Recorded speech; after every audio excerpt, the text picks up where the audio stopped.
The Murder of Roger Ackroyd. Chapter 5. Murder. I got out the car in next to no time and drove rapidly to Fernley. Jumping out, I pulled the bell impatiently. There was some delay in answering, and I rang again. Then I heard the rattle of the chain, and Parker, his impassivity of countenance quite unmoved, stood in the open doorway. I pushed past him into the hall. "Where is he?" I demanded sharply. "I beg your pardon, sir. Your master, Mr. Ackroyd." "Don't stand there staring at me, man. Have you notified the police?" "The police, sir."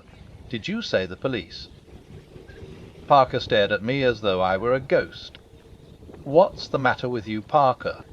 If, as you say, your master has been murdered..." A gasp broke from Parker. "The master? Murdered? Impossible, sir." It was my turn to stare. "Didn't you telephone to me, not 5 minutes ago, and tell me that Mr. Ackroyd had been found murdered?" Men, sir." "Oh, no indeed, sir. I wouldn't dream of doing such a thing." "Do you mean to say it's all a hoax?" "That there's nothing the matter with Mr. Ackroyd." "Excuse me, sir. Did the person telephoning use my name?" "I'll give you the exact words I heard. Piestiatata sipard. Tiba tiar sifawai espiakanji. Pesicomation si sa. Mesti ya chikiawadi hased aspenamanaki." Parker and I stared at each other blankly. "A very wick joke to play, sir," he said at last, in a shocked tone. "Fancy saying a thing like that."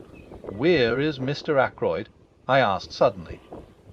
"Still in the study, I fancy, sir. The ladies have gone to bed, and Major Blunt and Mr. Raymond are in the billiard room." "I think I'll just look in and see him for a minute," I said. I know he didn't want to be disturbed again, but this odd practical joke has made me uneasy. I'd just like to satisfy myself that he's all right. "Quite so, sir. It makes me feel quite uneasy myself. If you don't object to my accompanying you as far as the door, sir." "Not at all," I said. "Come along." I passed through the door on the right, Parker on my heels, traversed the little lobby where a small flight of stairs led upstairs to Ackroyd's bedroom, and tapped on the study door. There was no answer. I turned the handle, but the door was locked. "Hello me, sir," said Parker. Very nimbly for a man of his build, he dropped on one knee and applied his eye to the keyhole. "Key is in the lock all right, sir," he said, rising. "On the inside. The Mr. Ackroyd must have locked himself in and possibly just dropped off to sleep." I bent down and verified Parker's statement. "It seems all right," I said. "But all the same, Parker, I'm going to wake your master up. I shouldn't be satisfied to go home without hearing from his own lips that he's quite all right." So saying, I rattled the handle and called out, "Ackroyd, Ackroyd, just a minute." But still there was no answer. I glanced over my shoulder. "I don't want to alarm the household," I said hesitatingly. The Parker went across and shut the door from the big hall through which we had come. "I think that will be all right now, sir. The billiard room is at the other side of the house, and so are the kitchen quarters and the ladies' bedrooms." I nodded comprehendingly. Then I banged once more frantically on the door, and stooping down, fairly bawled through the keyhole, "Ackroyd, Ackroyd. It's Shepherd. Let me in." And still silence. Not a sign of life from within the locked room. Parker and I glanced at each other. "Look here, Parker," I said. "I'm going to break this door in, or rather we are. I'll take the responsibility." "If you say so, sir," said Parker, rather doubtfully. "I do say so. I'm seriously alarmed about Mr. Ackroyd." I looked round the small lobby and picked up a heavy oak chair. "Parker, and I held it between us and advanced to the assault. Once, twice, and 3 times we hurled it against the lock. At the 3rd blow it gave, and we staggered into the room. Ackroyd was sitting as I had left him in the armchair before the fire. His head had fallen sideways, and clearly visible, just below the collar of his coat, was a shining piece of twisted metalwork. Parker and I advanced till we stood over the recumbent figure. I heard the butler draw in his breath with a sharp hiss. "Stabbed from beyond," he murmured. "Horrible." He wiped his moist brow with his handkerchief, then stretched out a hand gingerly towards the hilt of the dagger. "You mustn't touch that," I said sharply. "Go at once to the telephone and ring up the police station. Inform them of what has happened. Then tell Mr. Raymond and Major Blunt." "Very good, sir." Parker hurried away, still wiping his perspiring brow. I did what little had to be done. I was careful not to disturb the position of the body, and not to handle the dagger at all. No object was to be attained by moving it. Ackroyd had clearly been dead some little time. Then I heard young Raymond's voice, horror-stricken and incredulous, outside. "What do you say? Oh, impossible. Where's the doctor?" He appeared impetuously in the doorway, then stopped dead, his face very white. A hand put him aside, and Hector Blunt came past him into the room. "My God," said Raymond from behind him. "It's true." "Then?" Blunt came straight on till he reached the chair. He bent over the body, and I thought that, like Parker, he was going to lay hold of the dagger hilt. I drew him back with one hand. "Nothing must be moved," I explained. "The police must see him exactly as he is now." Blunt nodded in instant comprehension.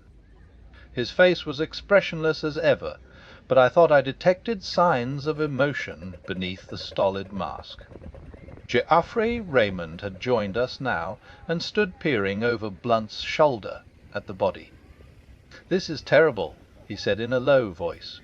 He had regained his composure, but as he took off the pince-nez he habitually wore and polished them, I observed that his hand was shaking. "Robbery, I suppose," he said. "How did the fellow get in?" "Through the window." "Has anything been taken?" He went towards the desk. "You think it's burglary," I said slowly. "What else could it be? There's no question of suicide, I suppose?" "No man could stab himself in such a way," I said confidently. "It's murder right enough. But with what motive?" "Roger hadn't an enemy in the world," said Blunt quietly. "Must have been burglars. But what was the thief after? Nothing seems to be disarranged." He looked round the room. Raymond was still sorting the papers on the desk. "There seems nothing missing, and none of the drawers show signs of having been tampered with." The secretary observed at last, "It's very mysterious." Blunt made a slight motion with his head. "There are some letters on the floor here," he said. I looked down. 3 or 4 letters still lay where Ackroyd had dropped them earlier in the evening. But the blue envelope containing Mrs. Ferraz's letter had disappeared. I half opened my mouth to speak, but at that moment the sound of a bell pealed through the house. There was a confused murmur of voices in the hall, and then Parker appeared with our local inspector and a police constable. "Good evening, gentlemen," said the inspector. "I'm terribly sorry for this. A good kind gentleman like Mr. Ackroyd. The butler says it is murder. No possibility of accident or suicide, doctor." "None whatever," I said. "A bad business."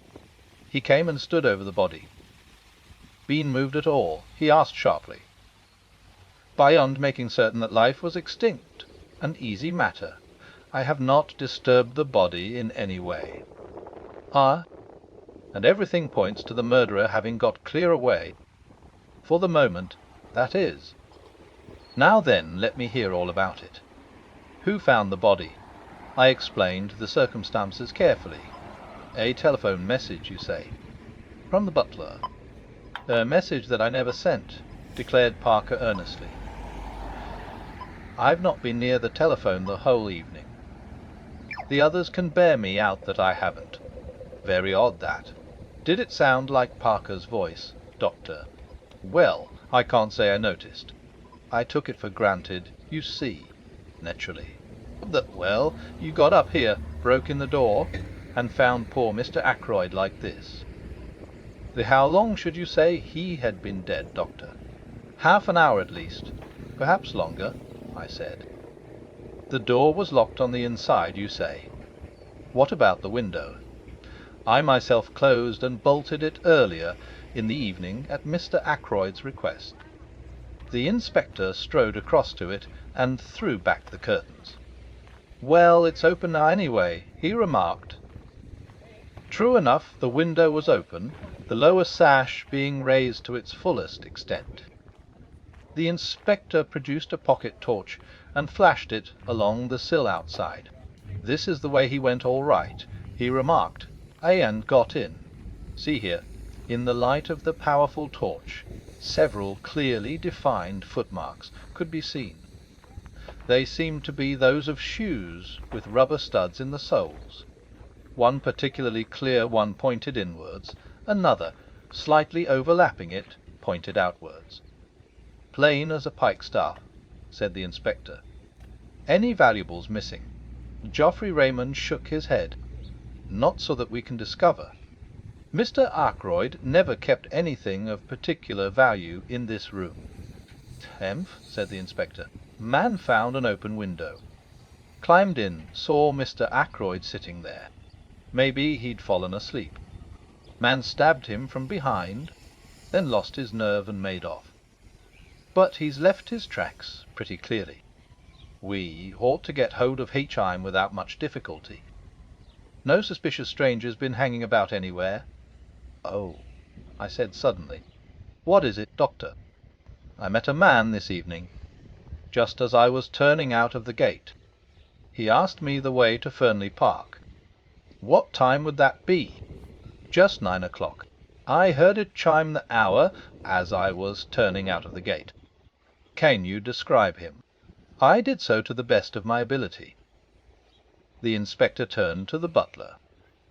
Any when answering that description, come to the front door?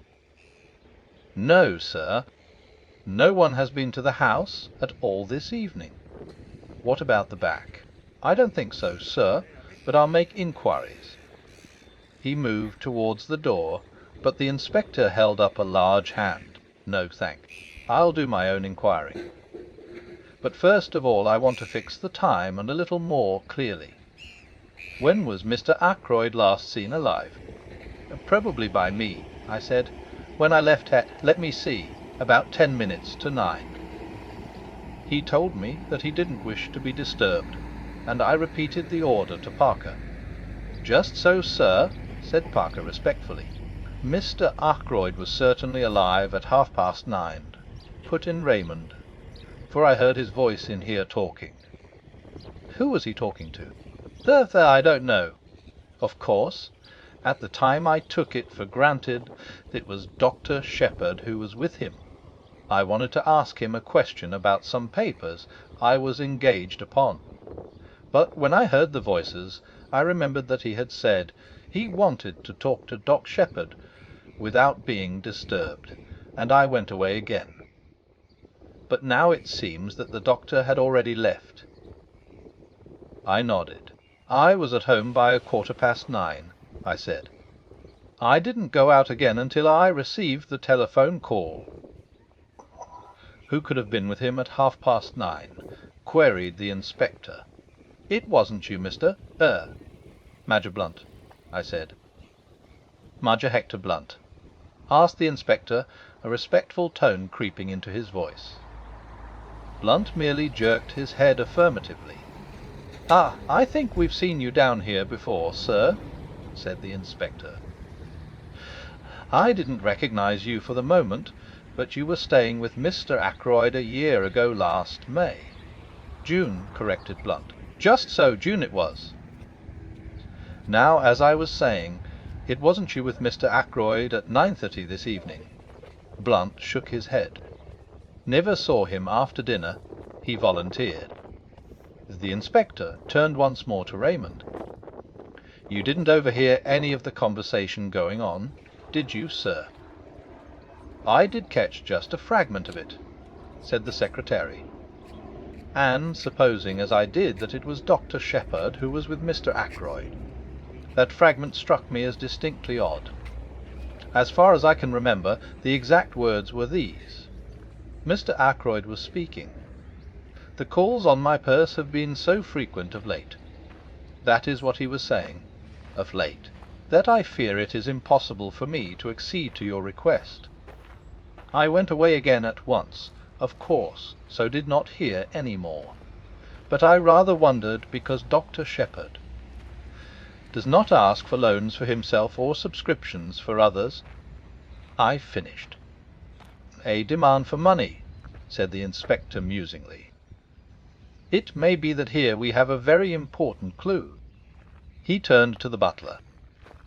You say, Parker, that nobody was admitted by the front door this evening. That's what I say, sir. Then it seems almost certain that Mr. Ackroyd himself must have admitted this stranger. But I don't quite see. The inspector went into a kind of daydream for some minutes. One thing's clear, he said at length, rousing himself from his absorption.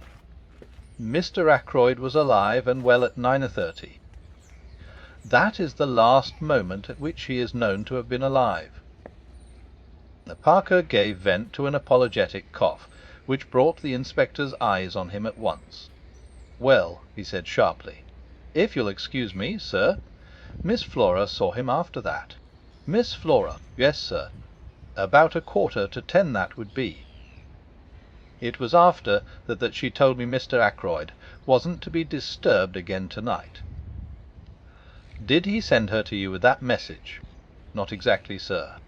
I was bringing a tray with soda and whisky when Miss Flora, who was just coming out of this room, stopped me and said her uncle didn't want to be disturbed.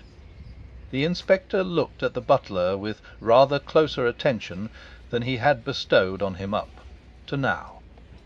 You'd already been told that Mr. Ackroyd didn't want to be disturbed, hadn't you? Parker began to stammer. His hands shook. West. Yes, sir. Quite so, sir. And yet you were proposing to do so. I'd forgotten, sir. At least, I mean, I always bring the whisky and soda about that time, sir, and ask if there's anything more. And I thought, well, I was doing as usual without thinking. It was at this moment that it began to dawn upon me that Parker was most suspiciously flustered. The man was shaking and twitching all over. Fetch him, said the inspector. I must see Miss Ackroyd at once. For the moment we'll leave this room exactly as it is. I can return here after I've heard what Miss Ackroyd has to tell me. I shall just take the precaution of shutting and bolting the window. This precaution accomplished, he led the way into the hall, and we followed him. He paused a moment, as he glanced up at the little staircase, then spoke over his shoulder to the constable. Jones, you'd better stay here. Don't let any one go into that room. Parker interposed deferentially. If you'll excuse me, sir. If you were to lock the door into the main hall, nobody could gain access to this part. That staircase leads only to Mr. Ackroyd's bedroom and bathroom. There is no communication with the other part of the house. There once was a door through, but Mr. Ackroyd had it blocked up. He liked to feel that his suite was entirely private. To make things clear and explain the position, I've appended a rough sketch of the right-hand wing of the house. The small staircase leads, as Parker explained, to a big bedroom made by two being knocked into one, and an adjoining bathroom and lavatory. The inspector took in the position at a glance. We went through into the large hall, and he locked the door behind him, slipping the key into his pocket. Then he gave the constable some low-voiced instructions, and the latter prepared to depart. "We must get busy on those shoe tracks," explained the inspector. "But first of all, I must have a word with Miss Ackroyd. She was the last person to see her uncle alive. Does she know yet?" Raymond shook his head. "Well, no need to tell her for another 5 minutes. She can answer my questions better, without being upset, by knowing the truth about her uncle. Tell her there's been a burglary, and ask her if she would mind dressing and coming down to answer a few questions." It was Raymond who went upstairs on this errand. "Miss Ackroyd will be down in a minute," he said, when he returned. "I told her just what you suggested." In less than 5 minutes Flora descended the staircase. She was wrapped in a pale pink silk kimono. She looked anxious and excited. The inspector stepped forward. "Good evening, Miss Ackroyd," he said civilly. "We're afraid there's been an attempt at robbery, and we want you to help us." "What's this room?" "The billiard room." "Come in here and sit down." Flora sat down composedly on the wide divan, which ran the length of the wall, and looked up at the inspector. "I don't quite understand. What has been stolen?" "What do you want me to tell you?" "It's just this, Miss Ackroyd. Parker here says you came out of your uncle's study at about 9:45. Is that right?" "Quite right. I had been to say good night to him." "And the time is correct?" "Well, it must have been about then. I can't say exactly. It might have been later. Was your uncle alone, or was there any one with him?" "He was alone. Dr. Shepherd had gone." "Did you happen to notice whether the window was open or shut?" Flora shook her head. "I can't say." "The curtains were drawn?" "Exactly. And your uncle seemed quite as usual?" "I think so." "Do you mind telling us exactly what passed between you?" Flora paused a minute, as though to collect her recollections. "I went in and said, 'Good night, uncle, I'm going to bed now. I'm tired tonight.' He gave a sort of grunt, and I went over and kissed him, and he said something about my looking nice in the frock I had on, and then he told me to run away as he was busy. So I went." "Did he ask specially not to be disturbed?" "Oh yes, I forgot. He said, 'Tell Parker I don't want anything more tonight, and that he's not to disturb me.' I met Parker just outside the door, and gave him uncle's message." "Just so," said the inspector. "Won't you tell me what it is that has been stolen?" "We're not quite certain," said the inspector hesitatingly. A wide look of alarm came into the girl's eyes. She started up. "What is it?" "You're hiding something from me." Moving in his usual unobtrusive manner, Hector Blunt came between her and the inspector. She half stretched out her hand, and he took it in both of his, patting it as though she were a very small child, and she turned to him as though something in his stolid, rock-like demeanour promised comfort and safety. "It's bad news, Flora," he said quietly. "Bad news for all of us. Your uncle Roger. Yes. It will be a shock to you. Bound to be. Poor Roger's dead." Flora drew away from him, her eyes dilating with horror. "One?" she whispered. "One. Very soon after you left him, I'm afraid," said Blunt gravely. Flora raised her hand to her throat, gave a little cry, and I hurried to catch her as she fell. She had fainted, and Blunt, and I carried her upstairs and laid her on her bed.